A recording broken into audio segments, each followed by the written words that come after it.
Terima kasih pemirsa, Anda masih bersama kami di program Meet the VVIP dan kita akan lanjutkan lagi perbincangan kita. Ya, Prof Panut, selain tadi kita sudah berbincang-bincang tentang mesin Ginos. Nah, ternyata UGM ini juga menjadi salah satu yang berperan untuk penelitian vaksin merah putih. Nah, sejauh ini sudah seperti apa, Prof, perkembangan untuk uji klinisnya?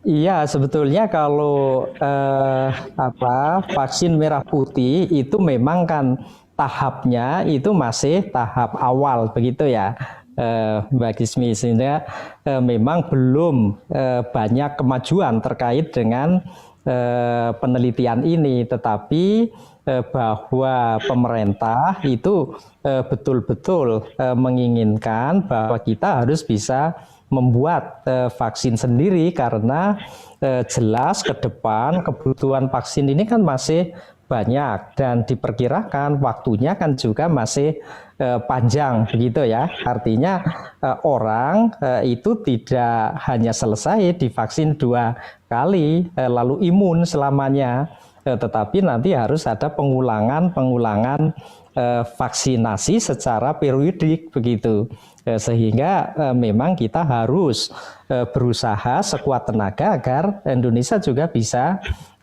membuat vaksin merah putih atau vaksin sendiri begitu. Sebenarnya apa sih, Prof, perbedaan antara vaksin merah putih dengan vaksin yang sekarang tengah kita gunakan? Iya, itu saya tidak mengikuti penelitiannya secara saintifik begitu ya, Mbak. Artinya apakah perbedaan yang dilakukan oleh peneliti-peneliti kita atau jenis teknologinya seperti apa dan seterusnya, itu rekan-rekan dari kedokteran dan farmasi lah yang lebih paham, dan juga kedokteran hewan begitu ya, itu juga tergabung di dalam tim untuk pengembangan vaksin merah putih ini, Mbak Gismi. Ya, sebenarnya kalau UGM sendiri melihat seberapa optimiskah sebenarnya kita untuk mengembangkan vaksin merah putih ini, Prof? Iya, kalau dari sisi teknologi, dari sisi keilmuan ya, itu sangat optimis ya. Tetapi memang persoalannya bahwa pengembangan vaksin itu kan tidak bisa instan begitu ya, tidak bisa instan, butuh waktu. Banyak pengembangan vaksin yang puluhan tahun begitu ya. Jadi vaksin-vaksin COVID yang ini dikerjakan dengan sangat cepat, ini luar biasa gitu ya. Tetapi ketika kita memang terjun untuk pengembangan sebuah vaksin, itu pasti bisa, pasti akan ada hasilnya lah. Kita optimis semacam itu. Gitu. Baik, tetap optimis, Prof. Merah putih masih bisa untuk dikembangkan dan kita gunakan ya. Pastilah, ya. Ya, Prof, UGM kembali meraih predikat kampus terbaik nasional versi 4 dari International College and University. Nah, apa sih, Prof, rahasianya bisa mempertahankan predikat ini? Ya, sebetulnya begini, Mbak, bahwa kami di UGM itu kan memang punya program, saya kira sama lah dengan perguruan tinggi yang lain ya, continuous improvement. Jadi intinya adalah perbaikan secara terus-menerus di segala lini agar kualitas kita itu meningkat gitu. Lalu kalau kualitas kita meningkat, maka kontribusi kita kepada masyarakat, bangsa dan negara itu semakin besar. Nah, kemudian dari kualitas itulah kemudian menghasilkan hal-hal baik yang kemudian dinilai oleh pihak luar. Contohnya yaitu badan-badan atau lembaga-lembaga perankingan begitu ya, yang menilai bahwa kondisi UGM itu bagus begitu ya.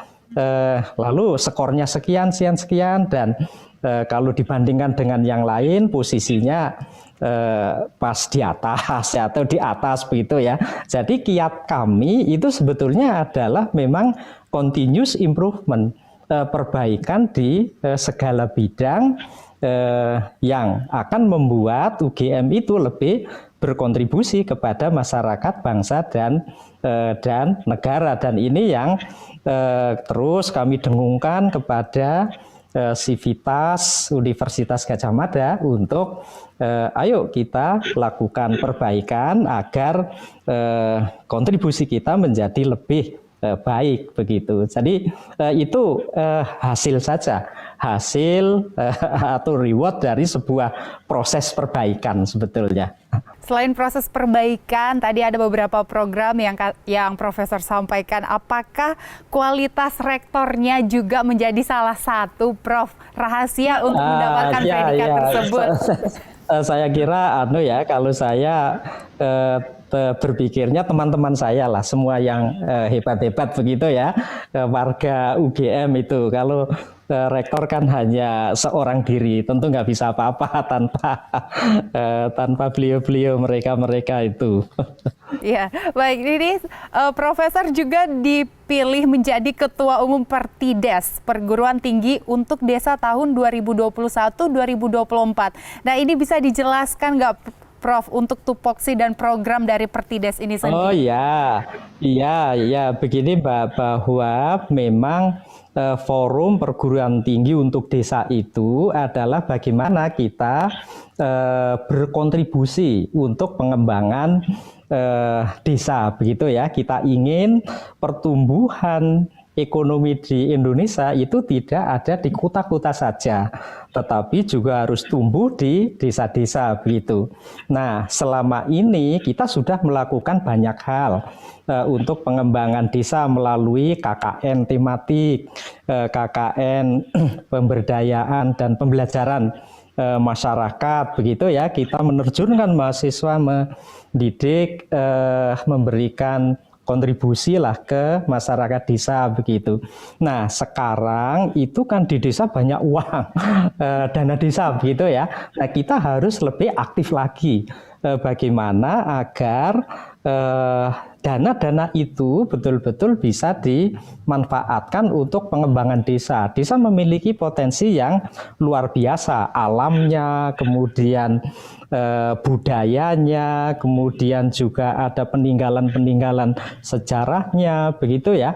Nah, ini diperlukan uluran tangan atau kontribusi yang lebih besar dari perguruan tinggi untuk meningkatkan kompetensi masyarakat desa, entah itu perangkatnya, pendamping desa, pelaku BUMDes, dan lain-lain.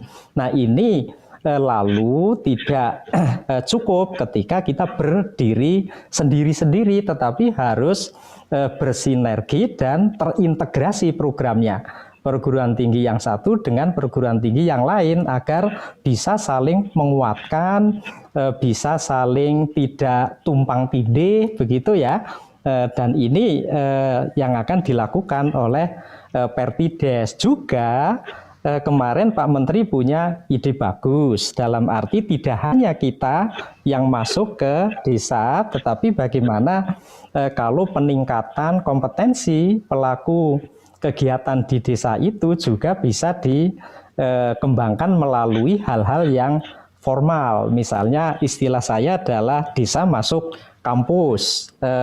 Mereka belajar berbagai keilmuan dengan kursus, dengan pendidikan yang terkait langsung dengan ini pengembangan di desanya untuk potensi-potensi yang ada di desa itu. Nah, lalu Pak Kemendes, Pak Mendagri, Mas Mendikbud itu kemarin menandatangani MOU bersama yang antara lain adalah bagaimana kalau nantinya ada pendidikan yang